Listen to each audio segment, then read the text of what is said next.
I'm going to run through MCU Spider-Man's character development real quickly and point out its problems. In Civil War, he has his first battle with the Avengers, and it's an amazing start to his story in my opinion. He could be taken so far with this start. He started very strong. At the beginning of Civil War, he tells Iron Man that with his superhuman abilities, he feels the need to use them for good because if something bad happens, and he knows he could have prevented it, it's his own fault. Look, when you can do the things that I can, but you don't, and then the bad things happen, they happen because of you. This is a very strong start, and his character at this point in time is full of potential. Here, so you move the leg.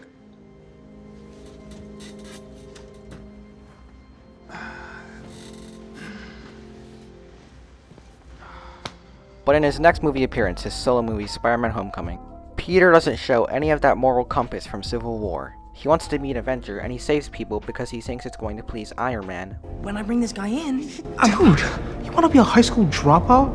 I am so far beyond high school right now. Which is selfish and contradicts his moral philosophy from Civil War. Later in the film, Tony Stark, Iron Man, takes away Peter's Spider-Man suit after he tries to save a fairy but ends up recklessly causing its destruction. And in the last act of the film, Peter is at his lowest and doesn't do anything superhero-like for what's implied to be a while. This can be interpreted as Peter taking what Tony said to heart and realizing that throughout the movie he has been selfish and he is unfit to be a superhero. He has practically quit being Spider-Man.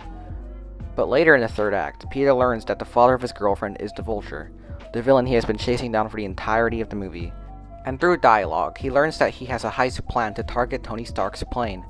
Peter is shell-shocked while walking through his school from this information, and his pale face while walking through the gym can be interpreted as him contemplating if he should stop the Vulture.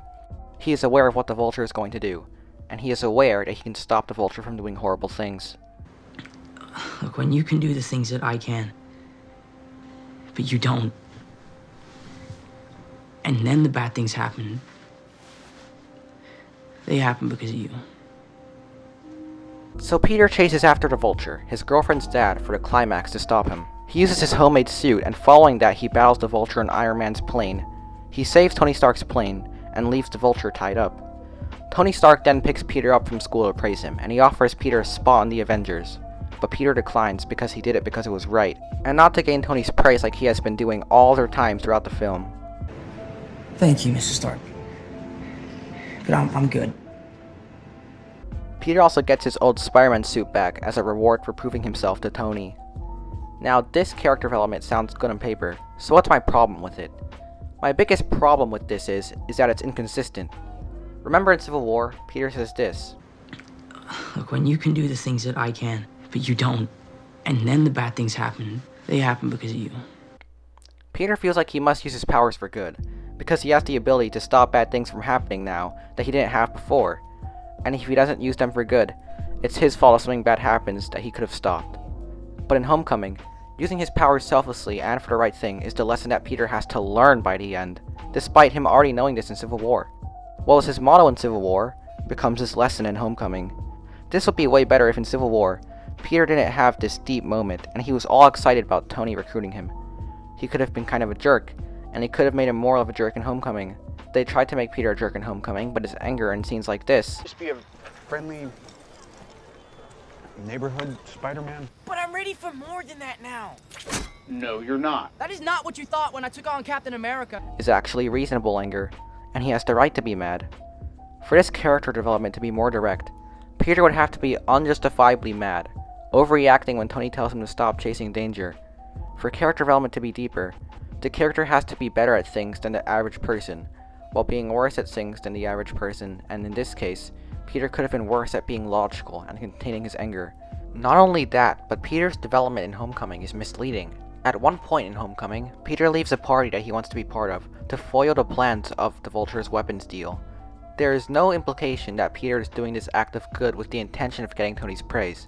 Even when Tony saves Peter after that and tells him that Peter isn't ready, Peter has the chance to talk about his motivations, but Peter says, What were you thinking? The guy with the wings is obviously the source of the weapons. I gotta take him down. The problem with this is that it lines up with Peter's Civil War motto of using power for good.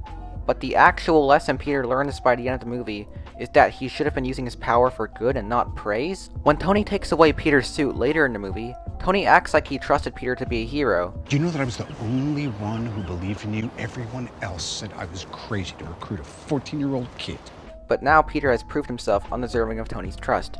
But earlier in the film, Tony acts like he doesn't trust Peter, which is an odd change. It feels weird for Tony to say that he believed in Peter after restraining him so much. Do you know that I was the only one who believed in you? The guy with the wings is obviously the source of the weapons. I gotta take him down. Take him down now, huh?